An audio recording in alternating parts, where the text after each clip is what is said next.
Hello everyone and welcome back to my channel. So this is in continuation to your previous video, sales process unit 3 of class 10th marketing and sales, right? So you can just have a look at this particular diagram. इसमें देखिए बेटा यहाँ पे तीन चीजें mention की है. Three terms are there. The first one is leads, then prospect and the third one is customers. ठीक है. लीड्स कौन होते हैं? लीड्स होते हैं पॉसिबल कस्टमर्स, राइट. और प्रोस्पेक्ट्स कौन होते हैं? Those who actually requires a product, जिनको प्रोडक्ट की नीड है उनको हम बोलते हैं prospects.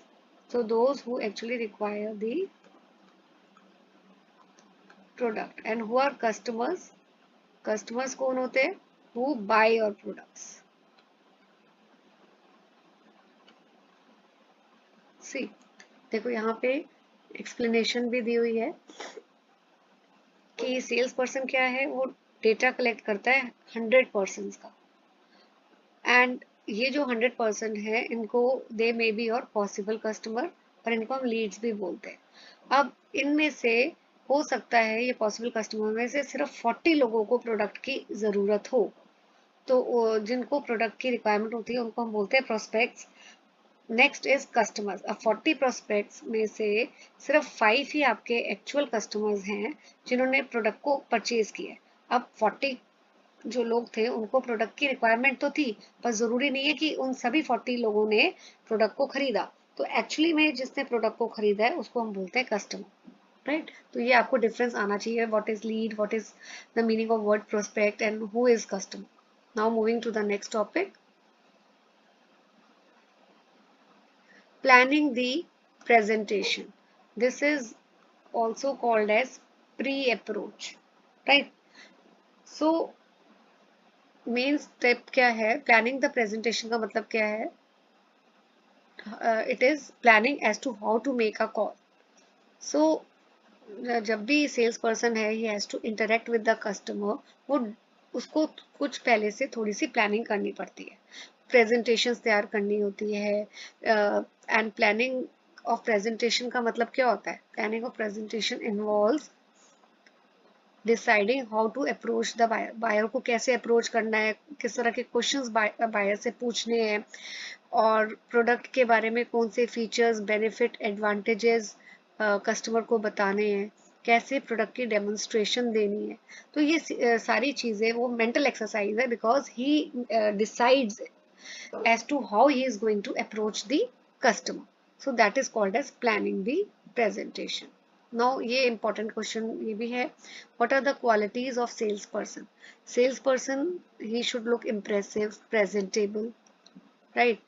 Also he should be well dressed and he should meet the customer with a smile. बहुत ज़रूरी है. कई बारी क्या होता है, sales person he gets rude when the customer approach him and ask doubt. But जो सेल्स पर्सन है, he has to be very polite, very calm while dealing with the customer. Welcome gestures बहुत important है. और सबसे important चीज है कि sales person should understand the need of the customer, right. Okay. अच्छा, इसके ऊपर भी एक आपका 10th के बोर्ड में क्वेश्चन आया हुआ है, राइट. कि ये देखिए, जैसे sales person want to sell a washing machine to a customer, he can frame following type of customer questions. कि do you wash your cloth by hand और with the help of washing machine. तो ऐसे ही I think एक product के बारे में आया था, आई एम नॉट एबल, या मिक्सर ग्राइंडर था आई थिंक सो. तो उसमें क्वेश्चंस फ्रेम करने थे, तो बहुत इजी है. जैसे इसमें सेल्स पर्सन क्वेश्चन फ्रेम कर रहा है कि आप कस्टमर से पूछ रहे हैं कि आप क्लोथ जो है वो बाय हैंड वॉश करते हो या वॉशिंग मशीन से करते हो. आपके पास ऑलरेडी वॉशिंग मशीन है, ठीक है. कौन सी मशीन है, क्या ब्रांड है, ऑटोमेटिक है या सेमी ऑटोमेटिक है, कौन वॉशिंग मशीन यूज़ करता है, एंड आप चेंज क्यों करना चाह रहे हैं मशीन, क्या प्रॉब्लम आ रही है करंट मशीन में, क्या आपकी प्रॉब्लम रिलेटेड है हाई इलेक्ट्रिसिटी बिल्स एक्सेट्रा. तो इस तरह के जनरल क्वेश्चन भी जो हम एक्सपेक्ट नहीं कर सकते, जैसे नॉर्मली हम चैप्टर को पढ़ते हैं तो हमें लगता है तो बहुत बेसिक है, बट ऐसे बेसिक क्वेश्चंस भी बोर्ड में पूछे गए कि sales frame the question, assume that you are a salesperson और आप कस्टमर को अप्रोच कर रहे हैं, तो किस तरह के क्वेश्चंस आप फ्रेम करेंगे if you have to sell the mixer grinder, right.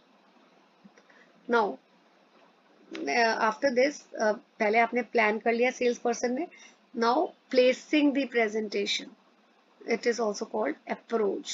Why it is called approach? आपने planning कर ली है, now it is the time to approach the customer, right? So हम presentation को effective कैसे बना सकते हैं, ये भी important question है बेटा, right? इसको हम important question mark कर लीजिए। it is important, ये बोर्ड में आया हुआ है। प्रेजेंटेशन जो है सिंपल होनी चाहिए, कन्विंसिंग होनी चाहिए, और उस लैंग्वेज में होनी चाहिए जो कस्टमर इजिली अंडरस्टैंड कर सके, राइट, और कस्टमर के पर्सपेक्टिव से बननी चाहिए।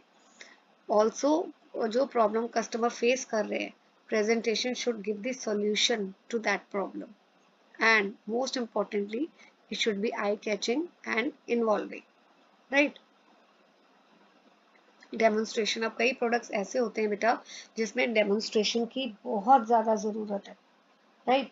काफ़ी ज़्यादा उसमें डेमोन्स्ट्रेशन प्रोडक्ट, कौन से ऐसे प्रोडक्ट है जिसमें डेमो की ज़रूरत पड़ती है? They are mostly technical products.